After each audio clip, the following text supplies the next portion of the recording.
Ito naman yung pangalawang pinanalo ko mga kadama. Pero bago ko ipakita, batiin ko muna yung mga kadama natin dyan sa Montalban, si Paring Amba, si Neil Yap Dalida ng Sauyo, Quezon City, Andres Ayop ng San Mateo. Mabuhay ka dyan, Andres. At saka si Oda ng Talim, Rizal, Binangonan. Mabuhay kayo mga kadama. Ito na nga pala yung pangalawang ipinanalo ko sa labanan namin ni Bukay. First move na naman siya uli. Tumira siya doon. Tumira ako dito. Tumira naman siya doon. Tumira ako dito. Tumira siya dito. Tumira ako dito. Tumira siya dito. Kumain siya dito. Matras lang ako. Ang ginawa niya, sinubuhan niya ako rito. Ang ginawa ko naman, tumira ako dito. Tumira siya dito. Tumira ako doon. Tumira siya dito. Tumira ako doon. Tumira siya doon. Sinayang ko siya bigla. Ang ginawa niya naman, sumara. Atake masyado yung tira niya. Kaya ako naman, tumabilang. Ang ginawa niya naman,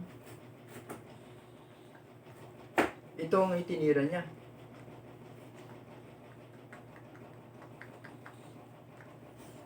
Ito, mga kadama.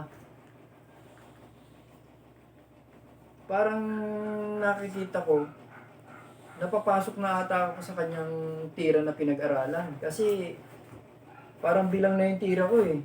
Tira ako dito. Trasan niya lang ako. Posisyon na siya. Bawal naman dito, bawal din dito. Subukan ko naman dito. Dito lang siya kakain para kumain doon balik. Nakaposisyon pa rin siya. Kaya ang ginawa ko mga kadama, sinayang ko. Ang ginawa niya naman, isinubo dito. Kumain ako dito, kumain siya doon. Kumain ako rito. Pagkatapos, dinalawa niya ako dahil lamang ako sa pitsa. So, kumain ako dito, dinalawa niya ako, bawi sa pitsa, nag-real naman ako. Pagkatapos kong mag-real, nirealan niya rin ako dito.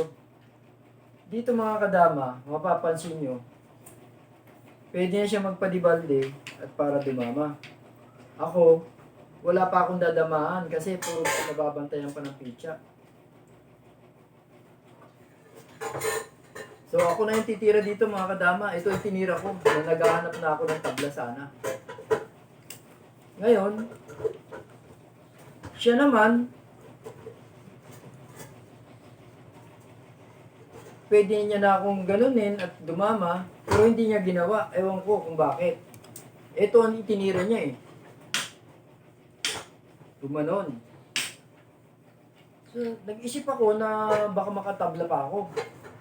Dahil sa posisyon na to, nakalalamang na siya. So, ang ginawa ko, tumira ako dito. Hindi niya ako ginanon. Ito na ngayon ang itinira niya. At saka gumanon siya. Ngayon, dahil ako nagkaroon ng pagkakataon, sinubukan ko ibaba ito.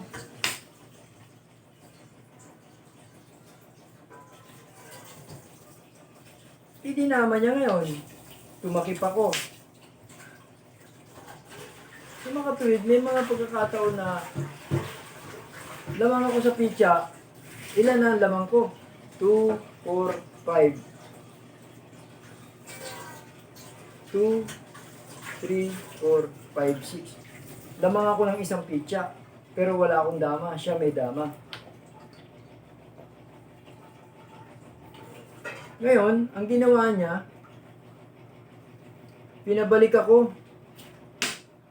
Dito sa laro na to, mga kadama, tabla na lang ang hinahabol ko. Pero, para yata akong inayunan ng ng swerte. At nakalamang pa ako ng gusto eh. Ayan ang naging resulta ng laro namin. 2 na yung Dibaldi niya. Tumira siya ngayon dito. So sa makatwid, hindi ko siya pwedeng patayin dahil maraming mababawa sa akin. Ang ginawa ko, inagapan ko makapunta sa damahan. Inarangan niya naman ako doon. Pagharang niya doon, tumira ako dito. Ang ginawa niya, binigay niya to. 2 na ang Dibaldi niya ngayon. At saka niya ibinigay ito. Ilan na ang Dibaldi niya? 3, 2, 4, 6. 3 na ang Dibaldi niya. So naisip ko, 3 na yung Dibaldi niya, ay ginanong ko na lang. Para mawala na ako ng sagabal. Pinatay ko yung dama niya. Yan mga kadama, sigurado talo na siya. Kasi 2 kontra 3, 2 lang ang magbabantay sa 2 niya. Meron pa akong isang reserba. Sa makatwid, dyan sa nangyaring labanan na yan, talo na siya. Kaya mga kadama, siguro sa laro na to, imbis ako yung magabol ng tabla, nanalo pa ako. Nayunan din ako ng swerte mga kadama, kaya salamat din sa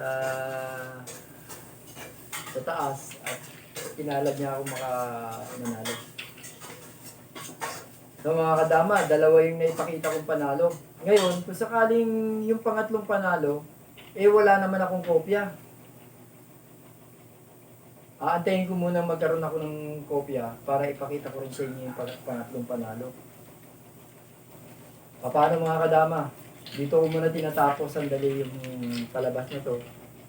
Sa susunod muli, huwag kayong makakalimot sa programang The Secret Victory in Dama Game. Bye.